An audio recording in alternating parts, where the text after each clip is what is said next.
Ngano ka, no? Inana, jud ang unaw-unahon sa mga tao, di jud mawa. Kung si babae gani kwartaan, anya si lalaki, sakto ra, naon, maunang nagustuhan ni lalaki si babae, kay bilyonarya, milyonarya, kwartaan. So, ang habol ni lalaki, doon sa babae, kayamanan. Mainana dyan.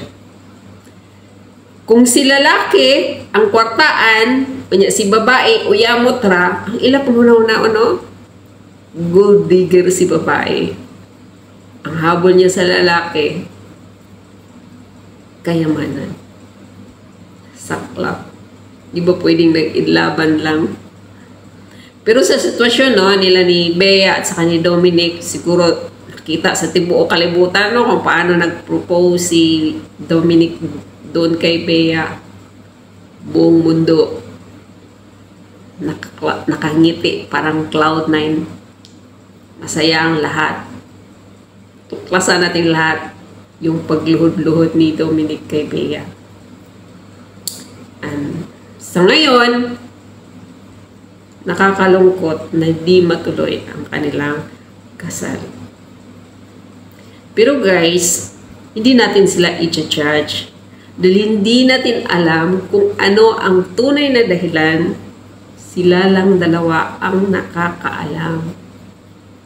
Malay natin, may nakita si Bea kay Dominic na parang red flag. Malay natin na hindi pala karapat-dapat. O di kaya nagbago yung isip ni Bea.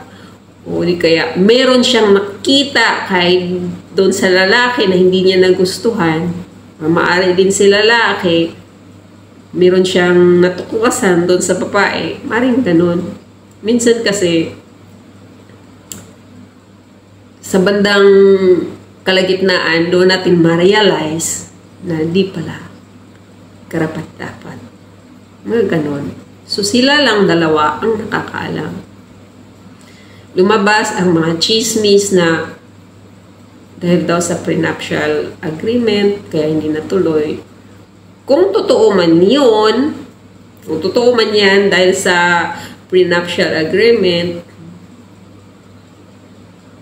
para sa akin, karapatan naman ni Bea dahil pinaghirapan niya yun. Kung baga, tama lang din ang may prenuptial agreement para maprotektahan niya ang kanyang ari-arian. Yun ay bunga sa kanyang yung mga pinaghirapan niya. Kung ako naman si lalaki, hindi ako ma-offend. Kasi tama lang naman yun, di ba? Kumbaga, isipin ko, pinaghirapan niya yon during nung single pa lang siya. Ganun din si babae, di ba? Walang masama sa prenuptial agreement. Walang masama. Dahil hindi rin naman natin masasabi,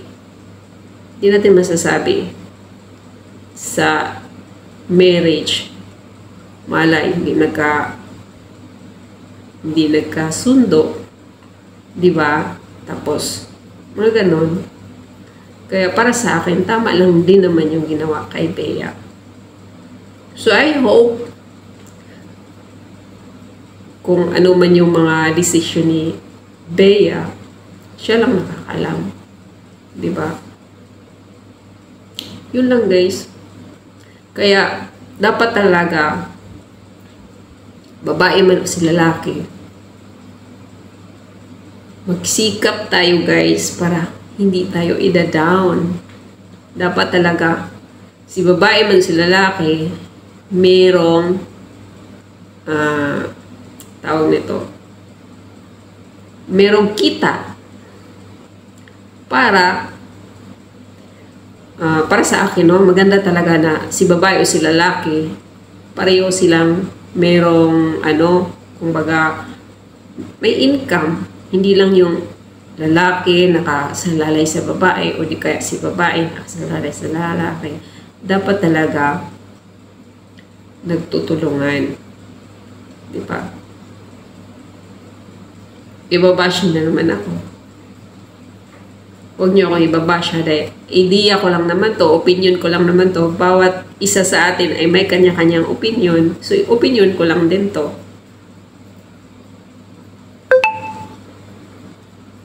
Yun lang guys. Peace.